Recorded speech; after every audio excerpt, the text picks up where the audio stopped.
മുസ്ലിം ലീഗുകാരൻ എന്നെ ശ്രമിക്കുന്നുണ്ടെങ്കിൽ മുസ്ലിം ലീഗിന്റെ ഇന്നലകളിലേക്ക് ഞാൻ നിങ്ങളുടെ ശ്രദ്ധ കൊണ്ടുവരികയാണ് കേട്ടോ. 1948 കാലഘട്ടങ്ങളിൽ മദ്രാസിലെ രാജാജി ഹാളില് പിറവിയെടുത്ത ഒരു IUML ഉണ്ട്, ഇന്ത്യൻ യൂണിയൻ മുസ്ലിം ലീഗ്. മുസ്ലിം ലീഗിന്റെ മുസ്ലിം ലീഗിന്റെ ഹരിതക്കൊടി പിടിക്കുന്ന എന്റെ പ്രിയപ്പെട്ട കാർന്നവന്മാരെ, പ്രിയപ്പെട്ട ജനങ്ങളെ, നിങ്ങൾക്ക് ആ മുസ്ലിം ലീഗിനെ അറിയാമായിരിക്കാം. ബാപ്പയ്ക്ക് തങ്ങളുടെ ഒരു മുസ്ലിം ലീഗ് ഉണ്ട്, കായിദെ മില്ലത്തിന്റെ ഒരു മുസ്ലിം ലീഗ് ഉണ്ട്.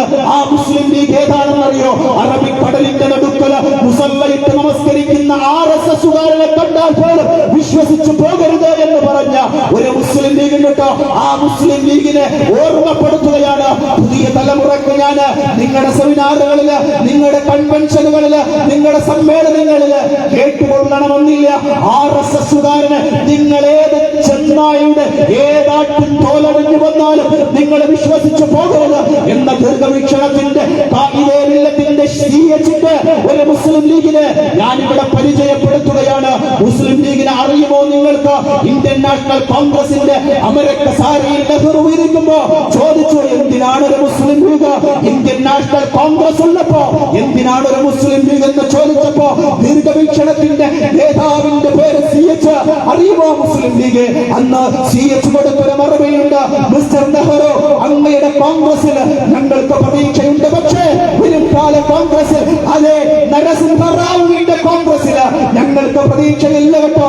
എന്റെ സമുദായത്തിൽപ്പെട്ടവര് വിറക് വെട്ടികളാകരുത്, വെള്ളം കോരികളാകരുത്, അവര് രാഷ്ട്രീയ പ്രബുദ്ധതയുള്ളവരാകണം, അവർ ഈ കാലഘട്ടത്തിന്റെ പരിഷ്കർത്താവാകണം. അതുകൊണ്ട് മിസ്റ്റർ നെഹ്റു, ഈ കാലഘട്ടത്തിൽ മുസ്ലിം ലീഗ് ഉണ്ടാവുക എന്നുള്ളത് മുസ്ലിം ലീഗിന്റെ ആവശ്യമാണ്, ഈ കാലഘട്ടത്തിന്റെ ആവശ്യമാണ്, മുസ്ലിം സമുദായത്തിന്റെ ആവശ്യമാണ് എന്ന ദീർഘവീക്ഷണത്തിന്റെ മുസ്ലിം ലീഗിന്റെ ഇന്നലകളെ ഓർമ്മപ്പെടുത്തിക്കൊണ്ട് ഞാൻ പറയട്ടെ, എന്റെ പ്രിയപ്പെട്ട മുസ്ലിം ലീഗുകാരാ, എവിടെയാണ് നിങ്ങളുടെ മുസ്ലിം ലീഗ് ഉള്ളത്?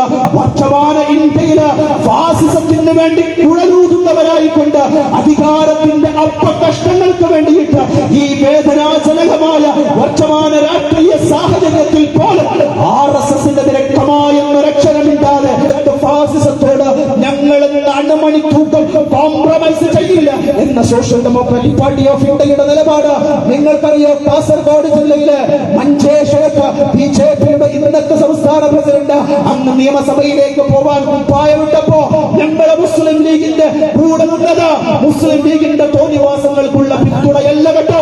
ഞങ്ങൾക്ക് ഫാസിസത്തോട് സമരസപ്പെടാൻ സാധ്യമല്ല എന്നുള്ളത് കൊണ്ടാണ് ഇന്ത്യയിലെ ഫാസിസത്തിനെതിരെ നിലപാട് സ്വീകരിക്കാൻ വർത്തമാനത്തിലല്ല പ്രാവർത്തിക തലങ്ങളില് പ്രവർത്തന പദങ്ങളില് അടയാളപ്പെടുത്തിയിട്ടുണ്ട് social democratic party of India.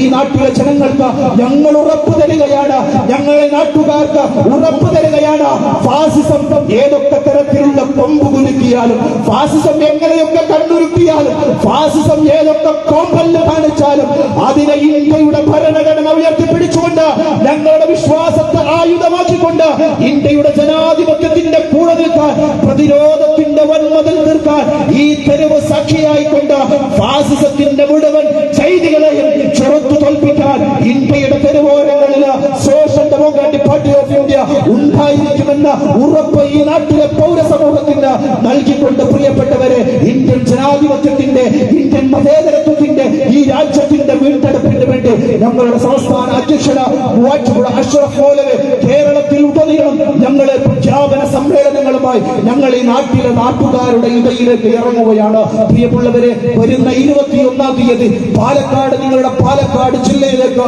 ജാഥ കടന്നു വരുമ്പോ ഈ നാട്ടുകാരോട് ഞാൻ ആമുഖമായി ഓർമ്മപ്പെടുത്തുകയാണ്. നിങ്ങളെ സോഷ്യൽ ഡെമോക്രാറ്റിക് പാർട്ടി ഓഫ് ഇന്ത്യയുടെ മെമ്പറായിക്കൊണ്ട് നിങ്ങളെ ഞങ്ങളുടെ നക്ഷത്രാതാകിന രക്തഹരിത പതാക പിടിച്ച് വരാൻ ഞങ്ങൾ ആഗ്രഹിക്കുന്നു. സ്നേഹോഷ്മളമായി നിങ്ങളെ ഞങ്ങൾ സ്വാഗതം ചെയ്യുന്നു.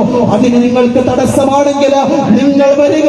ഒരു മനുഷ്യനായിക്കൊണ്ട് ഈ രാജ്യം നേരിട്ടുകൊണ്ടിരിക്കുന്ന ഏറ്റവും വലിയ ഫാസിസം എന്ന് പറയുന്ന വെല്ലുവിളിക്കെതിരെയുള്ള പ്രതിരോധ ശബ്ദത്തിന് ആക്കം കൂട്ടാൻ, പ്രതിഷേധ ശബ്ദങ്ങൾക്ക് ആവേശമാക്കാൻ എന്ന് ശ്രമിക്കുന്ന മുഴുവൻ മനുഷ്യരെ കുടുംബസമേതം ഞങ്ങൾ 21 1 തീയതി ഫാസിസത്തിനെതിരെ പാലക്കാടിന്റെ മണ്ണ് നിലപാട് സ്വീകരിക്കുമ്പോ പാലക്കാട് കോട്ട മൈതാനത്തേക്ക് കൃത്യമായി മുഴുവൻ നല്ല മനുഷ്യരെയും സ്വാഗതം ചെയ്തുകൊണ്ട് ഫാസിസത്തിനെതിരെ കലഹിക്കാൻ, ഫാസിസത്തിനെതിരെ നിലപാട് സ്വീകരിക്കാൻ, ഇന്ത്യയുടെ ഭരണഘടനയെ നെഞ്ചോട് ചേർത്ത് പിടിക്കാൻ, ഇന്ത്യൻ മതേതരത്വത്തെ ഊട്ടി ഉറപ്പിക്കാൻ, ഒരു 2ാം സ്വാതന്ത്ര്യ സമര പോരാട്ടത്തിലേക്ക് ഈ കാലഘട്ടം നമ്മളെ സ്വാഗതം ചെയ്യുമ്പോൾ ആ കാലഘട്ടത്തിന്റെ ചരിത്ര പോരാട്ടത്തിന്റെ പോർമുഖത്തില് മുൻപന്തിയിൽ നിൽക്കുന്ന പൗരസമൂഹമാകാൻ മുഴുവൻ മനുഷ്യരെയും ഒരിക്കൽ കൂടി കൃത്യമായി സ്വാഗതം ചെയ്തുകൊണ്ട് ഞങ്ങളെ കുറിച്ച് കൂടുതൽ അറിയാൻ, ഞങ്ങളെ മനസ്സിലാക്കാൻ ഞങ്ങളിലൂടെ നിങ്ങൾ ശ്രമിക്കണേ എന്ന് നല്ലവരായ നാട്ടുകാരോട് വിനയഭാഷയിൽ അഭ്യർത്ഥിച്ചുകൊണ്ട്